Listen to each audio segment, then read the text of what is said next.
back to another episode of Words of Wellness. I am privileged today to be able to talk to a very own mentor and pastor of the local area of Charlotte, North Carolina here as well. He is pastoring Judah Church, which is also my home church.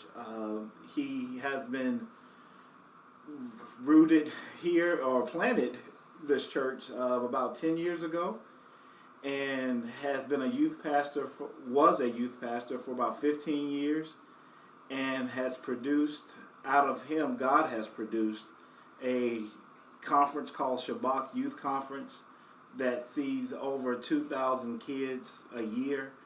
It is breathtaking to see what God has done through him, and not just him and his wife as well.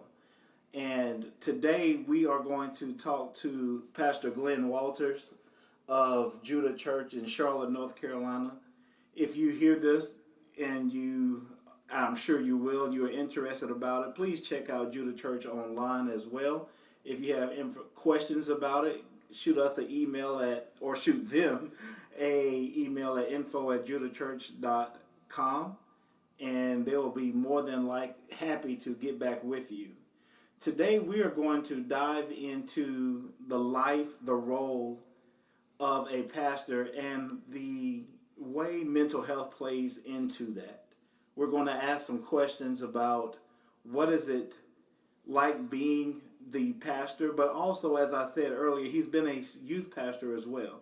So we want to go through and not necessarily just see things from the pastoral side, but just, as you know, what does mental health and how does that look from a pastoral point of view? So first off, Pastor Glenn, thank you for your time in making this podcast happen. Oh, man, thank you. I'm excited to do this with you. Well, thank you. It's an honor to do this as well. Speaking of, by the time this comes through, I know we're going to be asking some questions about marriage and being a pastor as well, but you will have just celebrated your what year of marriage? 26. Yeah. 26 on August the 9th. August the 9th, 26, 1997. Oh, I know you're impressed. Not him. Woo. I was saying. Don't do that. Don't do that. It's good to know, and they're still going strong. Absolutely. Every chance I get. He means that as well. But just to get us started, I wanted to start with some basic questions. And I use the acronym SEE, and that stands for sleeping, eating, and exercising. In your role, and it's different for each person because y'all have different schedules. Pastors do actually work besides what some people used to go off of with that. But just to do the first one for yourself, sleeping with the S, how often do you find yourself in a regulated sleep schedule? Most of the time, it's about 6 to 8 hours is what I strive to have. Depending on the pressure or the nature of what I'm dealing with or contending with, determine whether or not I get robbed of those hours. And then it usually will show up in my day of rest while I'll nap on Sabbath days. I'll nap here and there to try to catch back up. But sleep for a pastor most of the time, it is not the activity, is the mentality that will mess you up with your sleep habits. Interesting. Haven't heard of it that way. Okay. Do you find more different seasons, and we'll go into this in a later question, is it a seasonal sleep regulation as well, depending on, for example, even a sermon series or where the church is as a whole determines what that sleep looks like? I think for me the challenge is how is the climate of the church, the season of the church, and I don't just mean negative things like we're in the middle of a building program. We're getting ready to break ground any day now, and the nature of what's required of that, the mental exertion that happens with those. So sometimes that will wake you up early in the morning. I usually have no problem falling asleep it's staying asleep. Yeah. Because my mind immediately starts to fire, and when it fires, I'm up. I'm awake. And so, it's not always the negative sides that will rob you of your sleep. Sometimes it's the excitement and the anticipation, the vision that keeps you awake. Okay. Cool. One of the other E's is eating. I love that. Amen. That's a good thing as well. Do you see yourself going through periods of your regular normal diet, where everything is normal, and versus days or seasons where their eating is, I eat to function, if that makes sense? Yeah. So the greatest challenge that I see for me as it relates to our eating is I get so focused that I'll plow right through, and when I'm done, I'm done. So Okay. by the time I'm getting ready to head home, I haven't had lunch yet. It's 3:00 in the afternoon. I'm just now ready to have lunch. So I'll eat lunch at 3:00, and it'll just be my only meal. Well, starvation is not a healthy way of dealing with things. Or you'll eat lunch at 2 or 3:00, and then by dinner time, you're not hungry. So then 9:00, 10:00 at night, you're munching. Yeah. And that's what you're going to bed on. Okay.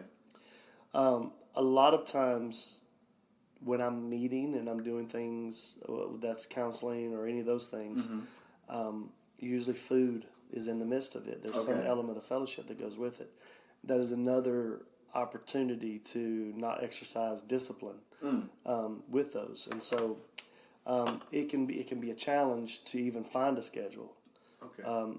We just came out of this season, but I think about the basketball schedule of my kids, volleyball schedules of my kids. So that's early morning, late nights. It's hard to get yourself into that when there is a consistency to my schedule. It is much easier to maintain those eating disciplines. Okay. You said I think it was some type of mentality when you were talking about sleeping. And you just said something with the eating as well as like the functioning, and it made me see, do those kind of go hand in hand? You're sleeping with that phrase that you mentioned, and you're eating. Do those kind of fit the same mold? Yeah, I spent years about 45 pounds overweight. And the reason I was that significant, I'm still overweight, but of where I should be in my range. But the 40, the 50 pound range was because I was using my food as my addiction. Okay. To comfort food is what we Southern people call it. So, you would go get something to make yourself feel better. So you eat ice cream late at night, or you go to McDonald's and order, a quarter pounder with no onions, supersized fries, and a supersized drink. Yeah. And it became a vice. Yeah. To try, you can't do drugs, you can't drink alcohol, you can't do those things, but I can go to Big Mac. Yeah. I can go get me a quarter pounder from McDonald's, and maybe that will satisfy one of those cravings in me that will help kind of calm me down. I spent years early on. That's how I would deal with stress. Is I would stress eat. Okay. I would stress eat, and that has been a unique challenge to grow from. Okay. Today, I don't deal with that in that way, but that was a tendency of mine early on in ministry. Okay.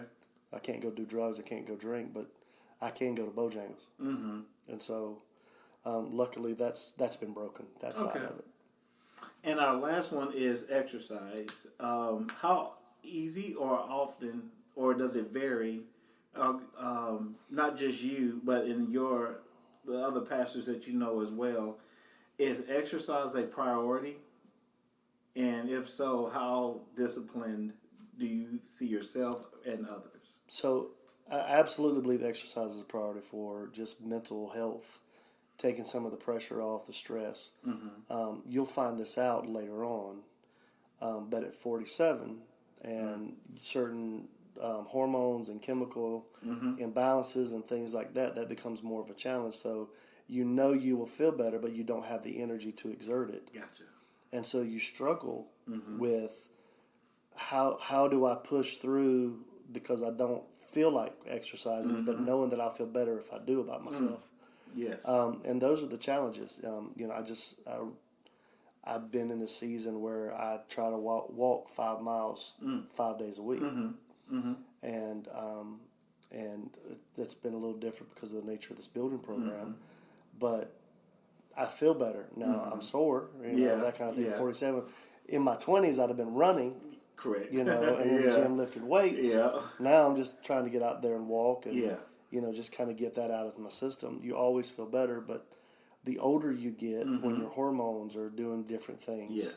that even becomes a challenge. Yes. It's not at 47 yet, but even turning 40, realizing that, and then the dynamic of children as well plays a huge part in even Monday for me as well.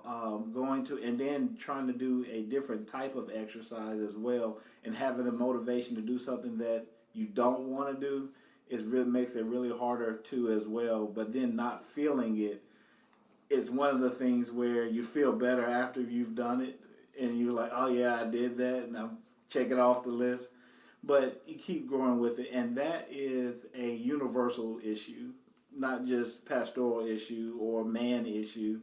That's people. Not even those that post every day about their workouts. Not every day you feel like going, no matter how old you are with that as well. Moving on from that, when it comes to yourself and your view of mental health, how do you view yourself, or what are the signs that a pastor, or you can make it personal yourself as well, that you are healthy, that you are in a, not just sleeping, eating, and exercising, but what are the signs that you have recognized for yourself to be like, okay, I'm going to have a mental health breakdown if I don't do this. I'm going to need to get away before anything erupts. Yeah, I think one of the signs that I'm in a good spot is when I have the freedom, not just the desire, to go have fun. Okay. That is one of the challenges, especially planting a church, dealing with a building program, a growing ministry that you're trying to manage, a staff that you're trying to manage, is I still have the freedom. When I still have the freedom to go have fun, I can break away, and the whole world I don't feel like the whole world's going to fall in because I'm not present. I feel like it's in a healthy spot.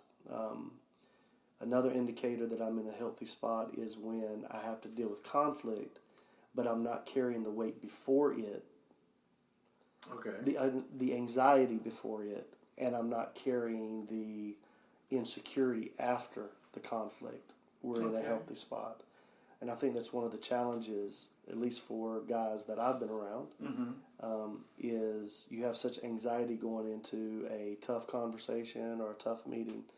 And then after you have that tough conversation, you carry the insecurity of, that I make them mad enough to leave or quit or whatever. And those are two real indicators for me, is when I feel like I can break away even spontaneously, take a day and go have fun and, those kinds of things.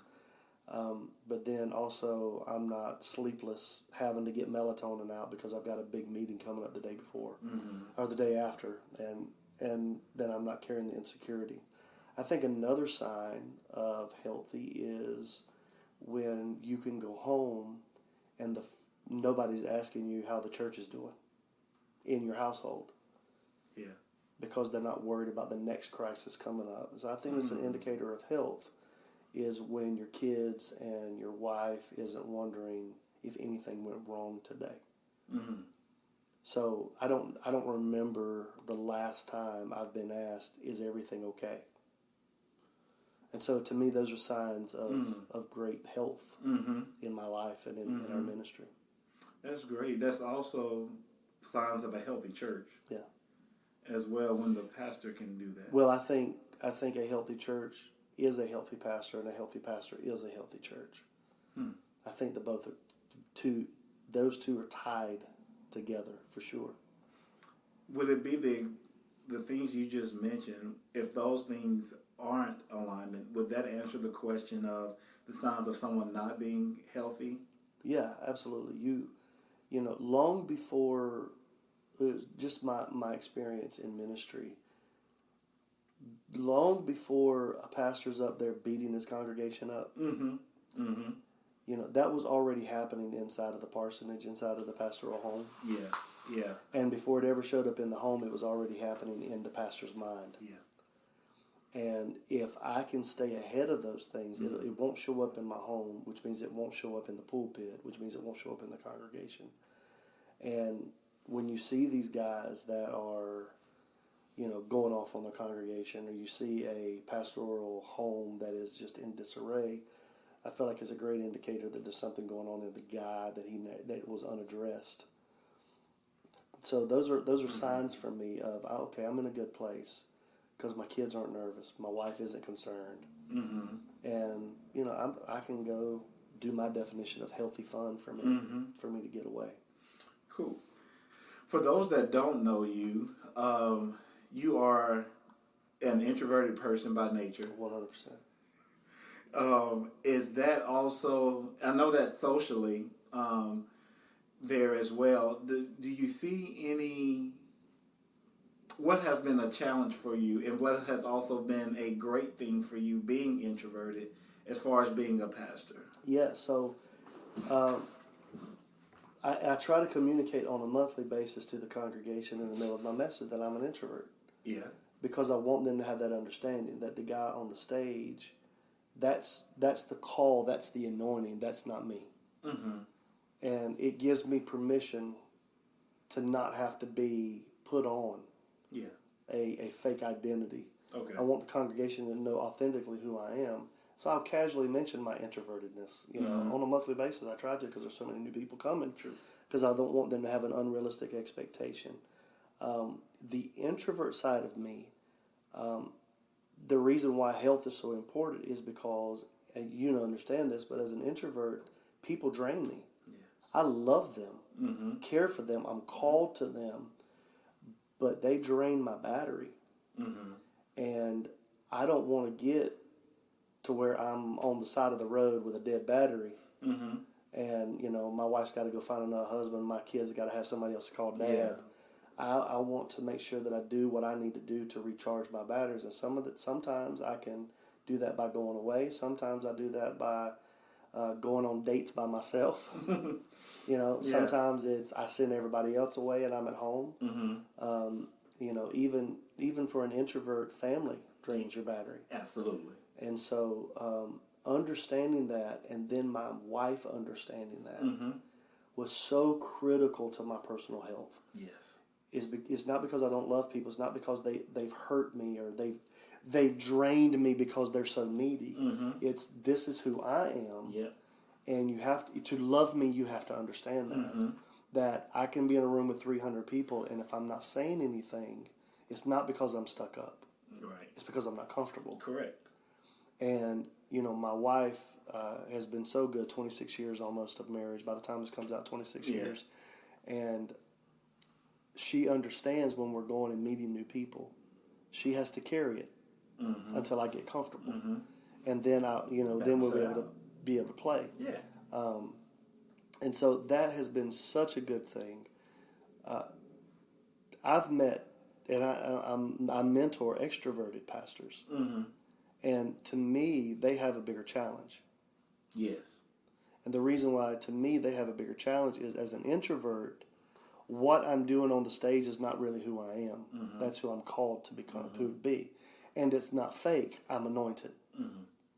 But when I get out of that pulpit, I take no credit. Correct. So I don't have to have an ego. I don't have to be the one in charge. I don't have to always be the one on stage. Everybody in the congregation doesn't have to love me for me to feel like I'm validated. I'm introverted, so I'm introspective. So I'm able to look inward for those things, and just a few select people in my life, they're the ones that bring validation into my life. An extroverted pastor has the greater challenge. It's like Samson. You'll lose sight of what's you and what's the anointing that is on you. And I deal with guys on a consistent basis that are extroverted. And they'll sit here and they'll preach and they'll think that the congregation is applauding them. And it's not them, it's the Word of God that's being released from them, but it's not them. And when that applause goes away, So is that. They all of a sudden become very insecure. They become depressed. They become all these things because if they walk if a congregant walks away from their ministry, it's like they left them. So their pulpit is personal, and as an introvert, it's not. You may hate the pastor of Judah Church, but you don't even know Glenn. But for the extroverted pastor, to know the pastor is to know the person, because they live for that. And the problem for me, the challenge for the extroverted, not the problem, but the challenge for the extroverted person is if you live for compliments, you'll die from criticism. Correct. An introverted person doesn't carry that pressure as much as an extroverted, because we realize, no, this is what I'm called to do. That is not my identity. Correct. I also think that extroverted pastors have a hard time retiring. What makes you say that? Because they live for people. They live to love people.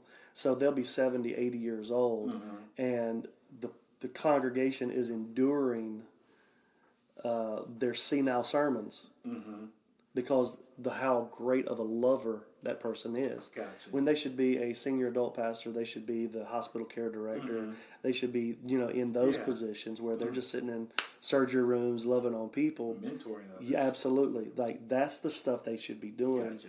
Because they don't know when to let go, because the pulpit becomes way too personal.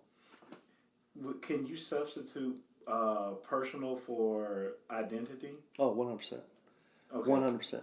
So when you tell me the sermon was a phenomenal sermon today, what I hear as an introvert is the sermon was really good, not me. True. When an extroverted person hears the sermon was really good, what they hear is I was really good. Gotcha. So if I don't tell you the sermon was really good, then you're gonna think I didn't do my job. and that's the challenge that I see with extroverted pastors, that I don't have that pressure. Okay. Now I need my wife to validate. Correct. I need a couple really close relationships that that are in my bubble, my introverted bubble. Yeah. I want their validation. But if the 600 plus people that come in on Sunday morning, if 99% of them never say anything about the sermon, that's okay.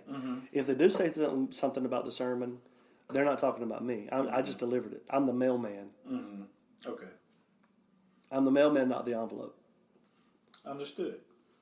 Part of being, and I think a part of that is, as introverts, I'm also as well melancholy in my temperament as well, is that we want to make sure, in your instances, that the things that we're doing, we are competent. We appear that we know what we're doing, so you're going to spend hours of studying and prepping for all of those things as well. But we hate to be embarrassed. Fully. We hate to be embarrassed. We hate to be melancholy brought up. hates to be embarrassed. Yes. Being brought up in front of people for a sermon. Or being made to look stupid. Stupid is a very sensitive word to an introvert, because it really is almost an identity issue that is associated with that. Because we do everything to prove that we're not. Absolutely. In that kind of way. Fully agree. But within that, also being part of the extroverts versus the introverts is the issue of confidentiality, especially as a pastor. Whereas extroverts in nature are, like the life of the party. They love to go out and they love to talk, they love to be around people, but they also may overshare at certain times in certain things. But as the introvert, we keep secrets, no problem, because we ain't gonna tell nobody because we don't have anybody to tell, almost in that kind of regards. But when it comes to counseling or any venue of mental health services that are needed, is it harder for a pastor to have a counselor or a therapist that they can go to or attach? Or do you feel as if pastors have that role, but they have someone fitting that role, but it comes in a different title or nature? Yeah, It's interesting. It's interesting because to me there are two schools of pastoring today. Okay. You got the ones who are more of the old school, which is I am everything to my congregation. Mm-hmm. I am the pastor, I am the elder, I am the apostle, the prophet, the evangelist, I am the teacher, I am the counselor, I am the comforter, I have an S on my chest, I am. Yeah. This is what you pay me to do. I am here for you for everything. I am. Exactly. Yeah. Those guys, and I say old school, I don't mean old people. No. Because there's guys younger than me that still have that old school mentality. Yes, absolutely. They have an S on their chest, and they say they don't like doing everything, but they love doing everything. That's how they stay busy because they don't really know what to do. Okay. Or they're not sure that they have permission to not be those things. It's probably a better way to say that. Those guys have a very difficult time going to counseling. Okay. Because their ego is attached to it. And so if I'm everything to my congregation, I shouldn't need somebody. A good 40-day fast ought to fix this. Wow. A good hour in the altar, shouting and speaking in tongues and getting it all out. Okay, right. That should be all I need. That should work. And it does for a lot of things. Okay. But there are some things that you need someone as anointed in the counseling room as you are in the pulpit to be able to leverage that anointing. And so the newer school guys, they're humble enough to go, okay, I can't be this, and I can't be this even for myself. So I do need someone in my life. Yeah. To be able to just kind of unload on and live. And I think that goes back to identity, which is, are you the guy in the pulpit? Okay. Is that who you are? Is that your identity is what you're providing in the pulpit? Or is there something else? I have this conversation often now, especially because I'm heading towards 50. But like, I don't want to be an old dude in the pulpit. So there were two quarterbacks that I always illustrate this with, John Elway and Brett Favre. Okay, John Elway won the Super Bowl and retired. Correct. Okay, Brett Favre won the Super Bowl, retired, and then came back. And then came back again. And then he might even still be trying to come back again. And it's like you were at the zenith of your career. Yeah. There is no higher level of impact and influence. Step away. But he couldn't let go of it. Okay. There was one more thing he needed to do. And I mean, even a little more current, but if Tom Brady comes back again, it will tarnish his reputation. Yes. Because you've done enough. Like, go enjoy retirement. But I can't retire because it's still in me. And so I want to be the John Elway. I want to be the guy who makes the maximum impact. And then I've got a life outside of the pulpit. But I think that's part of my introvert. So there are things I want to do outside of the pulpit on a week-to-week basis that I can't wait. Can't wait for. And some of these guys just live for the pulpit. The point I'm making is that they approach that in everything.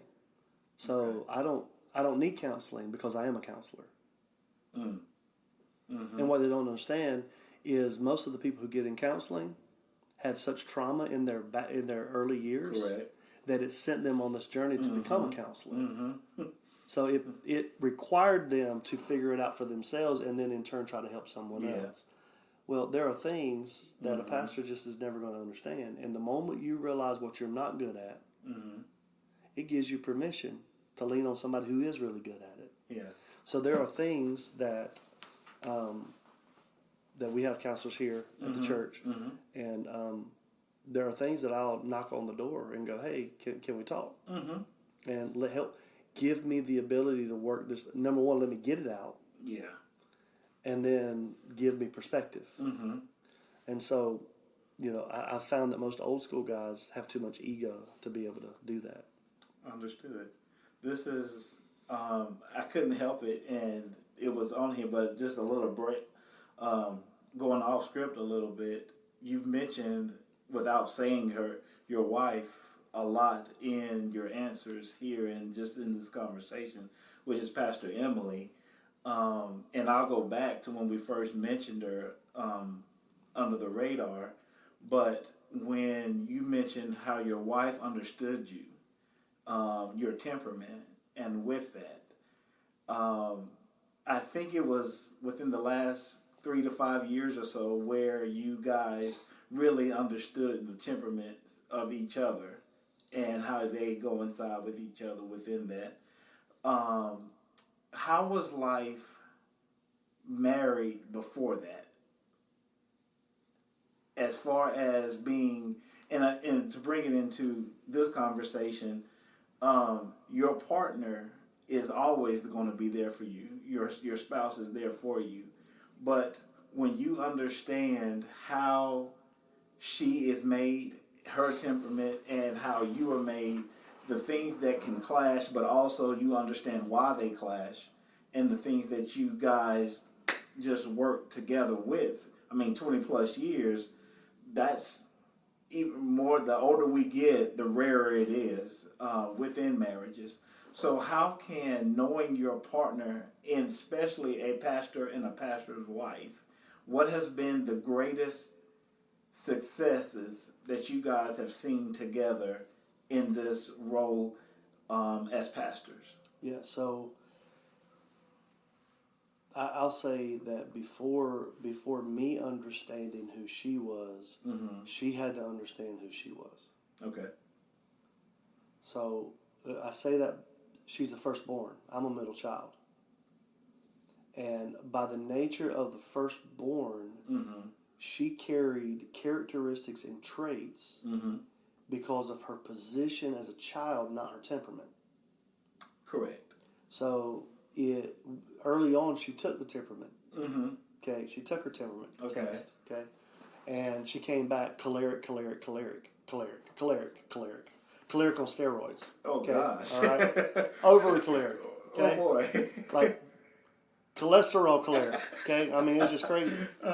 But that really wasn't who she was. No.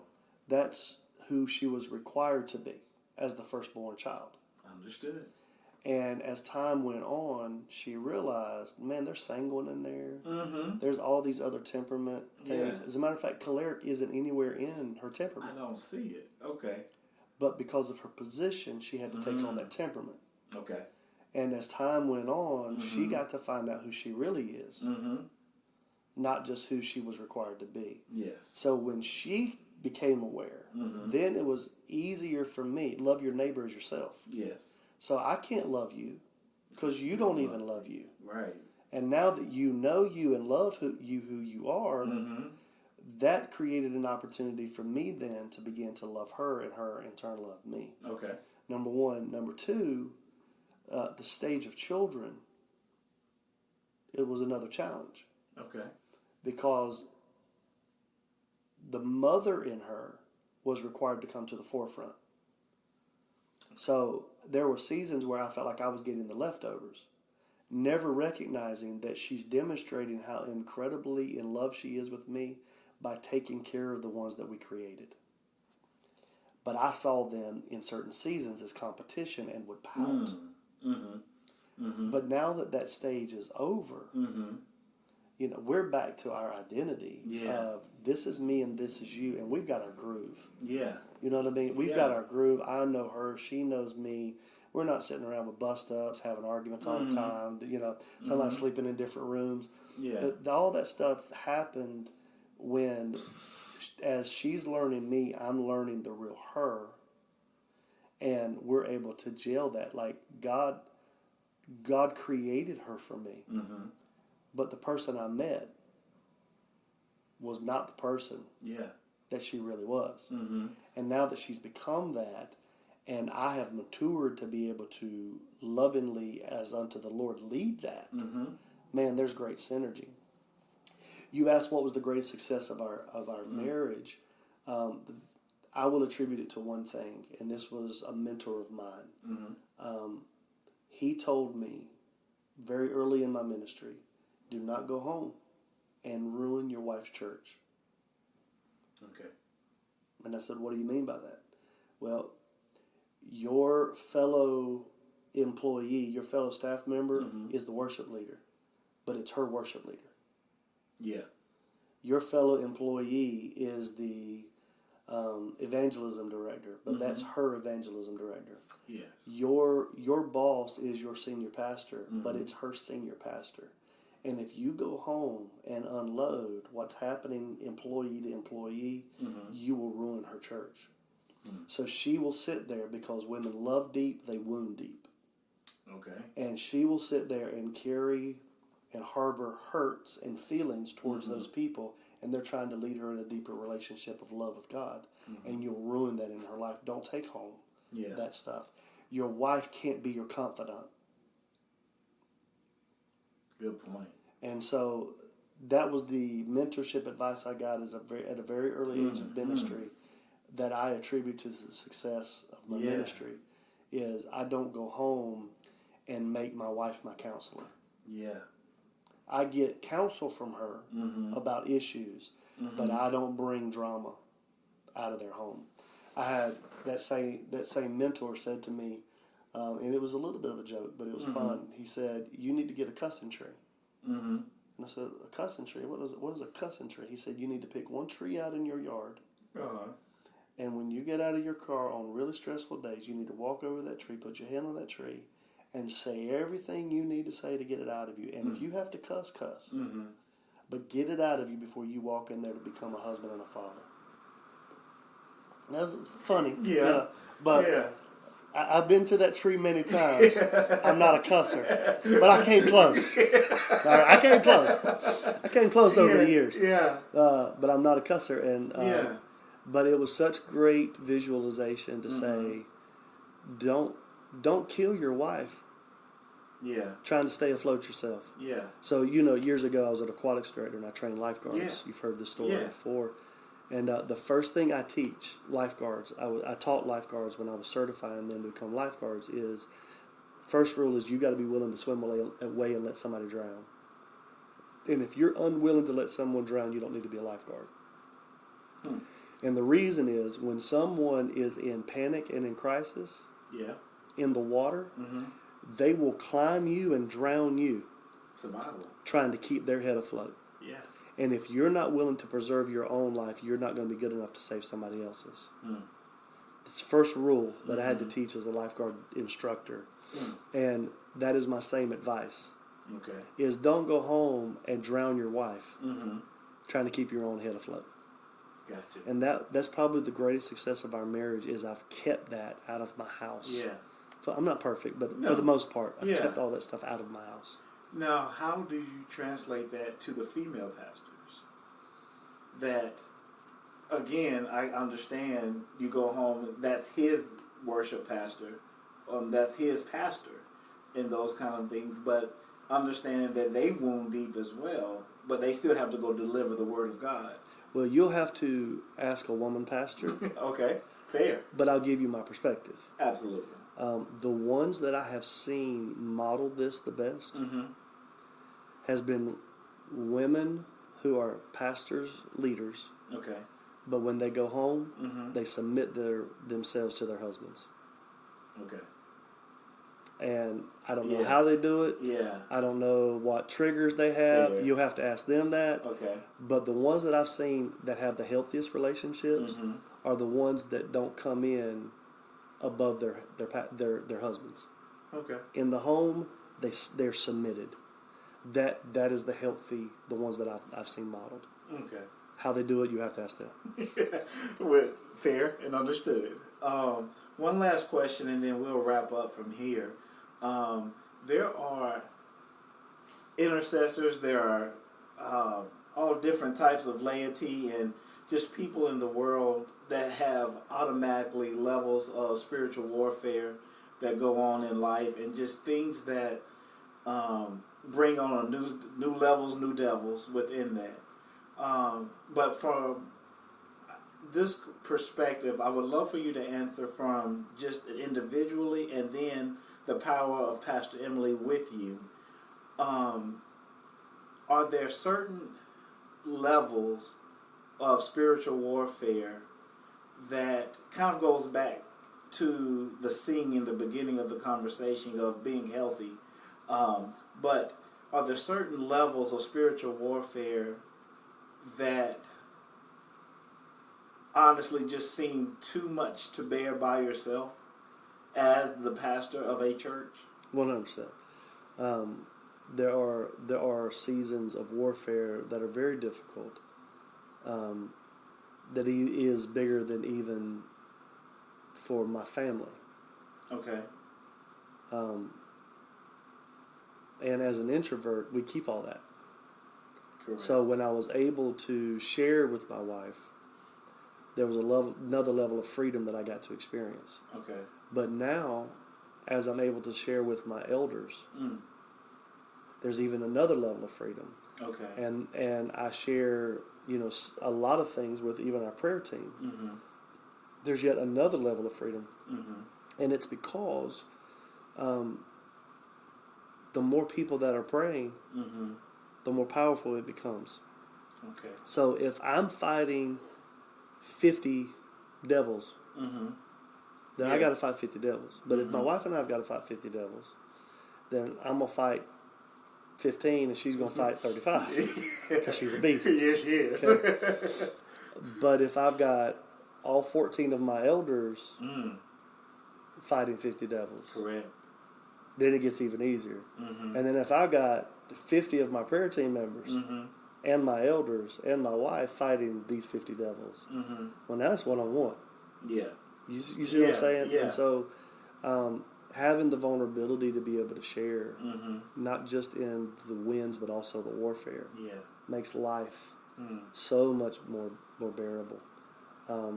It's freeing in that regard. Okay. Another level's another devil's, but it's interesting, Josh.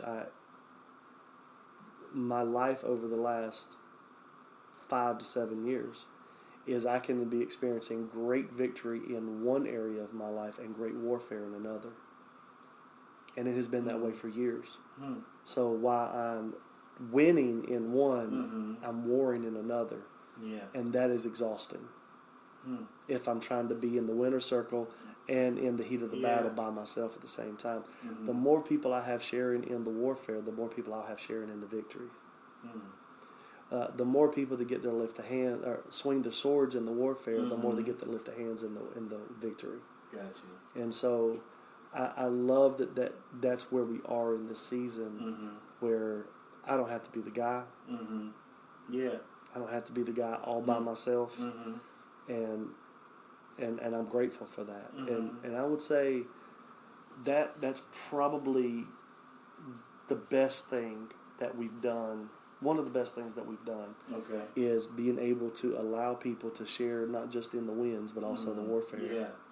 Because it keeps them praying, it keeps them focused, and most of the people on our prayer team, the elders, they love us. And the only reason they don't know how to pray is because we would never share. The introvert. Yeah.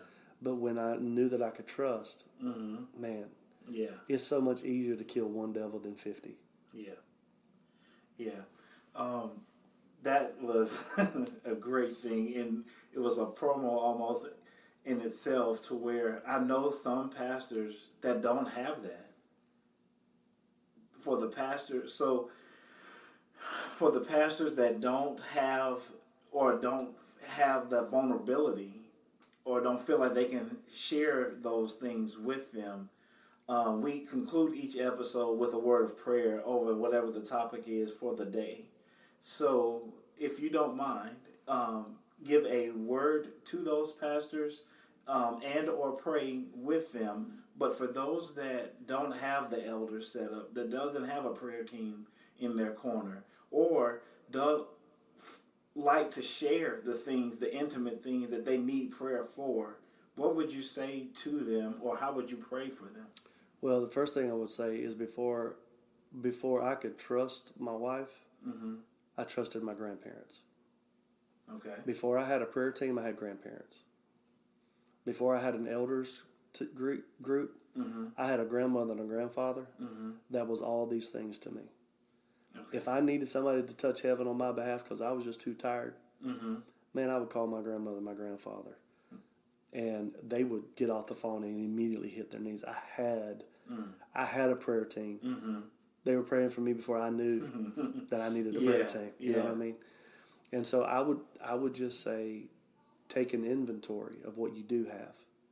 So yeah, you may not have 14 elders, but do you have a man in your church? Do you have a woman in your church that loves you?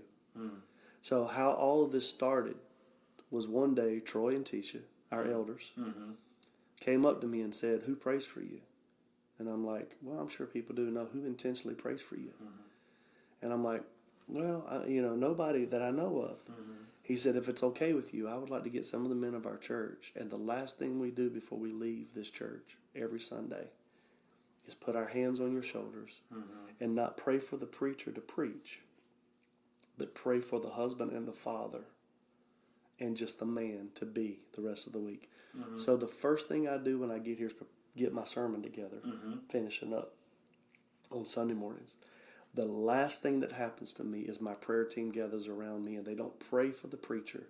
They pray for the man and his family the rest of the week. It is one of the greatest life-changing moments of my life, and they still do it for years now, every single week. And, our prayer team, they'll stay till 1:30, 1:45, 2 o'clock in the afternoon waiting for the opportunity to make sure it's the last thing I do is get prayed over. And I would say to the pastor who doesn't feel like he has an elder or a prayer team, you probably have somebody. You probably have an old man, old woman in your church who loves you, been praying for you anyway. I'd lean into that. I would lean into that. Maybe you've been privileged, blessed to have grandparents like me. Lean into that. Maybe your parents are that way. Lean into that. And little by little, God will grow those opportunities for them in their lives and ministry. Well, thank you for your time on this podcast. Thank you guys for listening to all of this Words of Wellness with Pastor Glenn and myself. For every pastor that has taken the time to do this, we pray blessings into your life. And I speak intercessors into you as well, people that will carry it. I speak your heart will be softened by the Holy Spirit as well to know who you can trust. Let that still small voice still have the power that it needs to reach you in this moment, in this hour. Whatever has touched you in this hour, I pray that God allows those walls to be torn down, for those steps to be taken forward, and for that mouth to open where it needs to be. And until then, everyone have a great day. We'll talk to you.